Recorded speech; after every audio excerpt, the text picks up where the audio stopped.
Bueno, muy buenas tardes. Bienvenidos a la sesión de Pregúntale al Autor, donde tenemos el día de hoy al doctor Jorge Galindo, y él es uno de los coordinadores editoriales del libro Creencias, Prácticas y Comunidad Moral, un libro que recorre a partir de una serie de ensayos, pues ya la clásica obra de las formas elementales de la vida religiosa de Émile Durkheim. Todo empezó, es decir,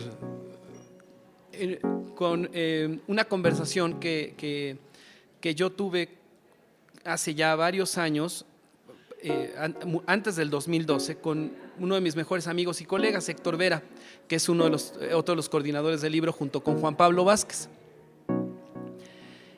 Héctor Vera me comentó, me dijo, bueno, que sería muy bueno tener una edición conmemorativa de los 100 años de las formas elementales de la vida religiosa de Durkheim, que es un libro importantísimo en la historia de las ciencias sociales, ¿no? Para no hacerles el cuento muy largo, terminamos involucrados con el Fondo de Cultura Económica.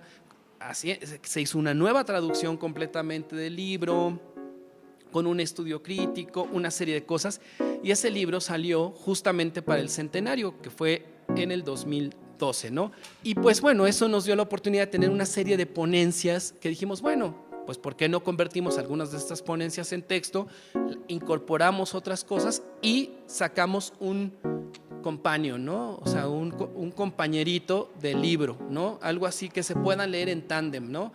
Lees las formas elementales y después lees a su compañerito, donde se reflexiona sobre temas contemporáneos derivados del texto de las formas elementales, ¿no? Que se vienen a pelear con Durkheim y decir que Durkheim no tiene razón y todo esto, como Alexander Riley. Tenemos a Jorge Enrique González de Colombia, y a Luz Teresa Gómez de Mantilla, también de Colombia, de la Universidad Nacional de Colombia, donde nos presentan reflexiones en relación a la efervescencia y a la vigencia del método durkheimiano 100 años después. Profesores de la UNAM como Gina Zabludovsky o Mónica Guitián, profesores de la UDG, ¿no? De la Universidad de Guadalajara, como Jorge Ramírez Plasencia, y a Gabriela Bent, que es un colega uruguayo que trabaja en Estados Unidos en NYU. Es un sueño, vamos, ¿no? El sueño de tener las formas en el fondo y que después eso derive en un texto de acompañamiento a las formas, pero un texto contemporáneo pensado por autores que están trabajando a Durkheim. La ciencia es criticar, la ciencia es superar lo que se hizo. Cuando se hacen textos con contribuciones de diversos autores, a menos que de inicio haya habido un proyecto muy claro del orden, siempre se vuelve una de las discusiones más interesantes. ¿Cómo van a quedar esos textos? ¿Cómo se pueden acomodar? Fundamentalmente trata de religión, ¿no? Claramente, ¿no? Pero trata también de sociología del conocimiento, del papel que la religión ha jugado en el desarrollo de las categorías del conocimiento. La religión se define a partir de creencias y de prácticas.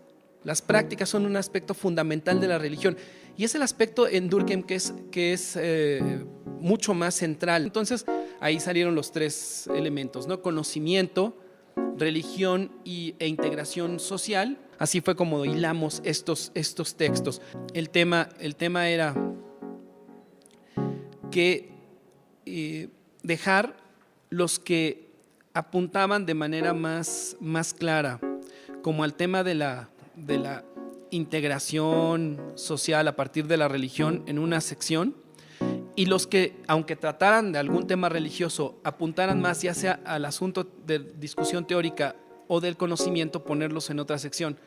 Y los otros dos, esos sí nos quedaron como más huerfanitos, los que reflexionan más sobre el tema de la moral sí quedaron un poquito más separados, pero nos parecía que ya era, o sea, que no eran tampoco tantas secciones, ¿no? Cuando se hacen compendios de este tipo, es muy importante escribir introducciones que le den coherencia al asunto. Bueno, mi texto en particular tiene un título horrible, pero ni modo, pues es que es Desarrollo evolutivo, codificación y modernidad religiosa, actualizando tres aspectos de la sociología de la religión de Durkheim. Esto pues casi ya te cuenta todo, es un spoiler. En cambio, si tuviera algún otro nombre, sería como muerte a Durkheim o viva Durkheim o Durkheim forever, a lo mejor la gente lo leería mal. ¿Qué refleja? O sea, es decir, de mí como autor. En lo general, a mí lo que me apasiona y lo que siempre me ha interesado es la reflexión de la teoría, es decir, de las herramientas de pensamiento. Despreciar la teoría es como decir, pues es como dispararse en el pie. A mí lo que me interesa es pensar las categorías, pensar los conceptos, armar herramientas teóricas para interpretar el mundo, ¿no? O sea, si leemos a Durkheim a la luz de conocimiento más reciente, podemos darnos cuenta de cosas que siguen vigentes y que podemos aprender de él y cosas que tenemos que ajustar, ¿no? Entonces, básicamente lo pongo a dialogar con autores que tienen mucho más conocimiento del que Durkheim podía tener en su tiempo sobre la evolución de la religión. Tuvo una intuición muy aguda y una lectura de cosas, pero también no quiere decir que todo se lo deba atribuir uno a los clásicos, a su gran inteligencia. Pues a veces le atinan a unas cosas y no le atinan a otras. ¿Qué hace que gente o sea, que podría hacer otras cosas, dedique años y días a esto? Bueno, que ahí para mí hay una fuerza colectiva, hay una cosa de imaginario colectivo. Hay algo que hace que cuando me junto con otros a discutir de Durkheim, eso me dé energía para ir y desvelarme a revisar esas cosas.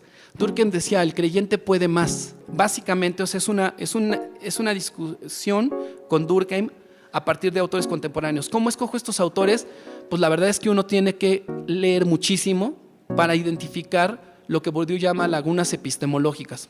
Cuando uno empieza a estudiar algo, a veces no entiende nada.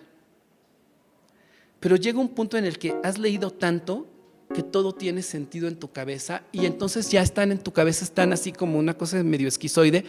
O sea, Durkheim está discutiendo con Weber, está discutiendo con Luhmann, está discutiendo con... Entonces en tu cabeza estás teniendo una conversación fantástica todo el tiempo. Y todos están discutiendo contigo y tú te sientes parte de esa cadena de conocimiento y dices, caray, o sea, esto me emociona. Y entonces eso es lo que hace que te apasiones a escribir cosas y a buscar cosas y a buscar justamente la mejor forma en la que puedes homenajear a un autor que, les digo, no es alabarlo ciegamente, sino es criticarlo y decir, de ti aprendí que todo hay que cuestionarlo y entonces te voy a cuestionar a ti. Bueno, pues muchas gracias de nuevo, muchas gracias Jorge, de nuevo a la biblioteca Dr. Miguel León Portilla, y con esto damos por concluida la sesión de Pregúntale al Autor y bueno, pues un aplauso para Jorge que nos acompañó y muchas gracias.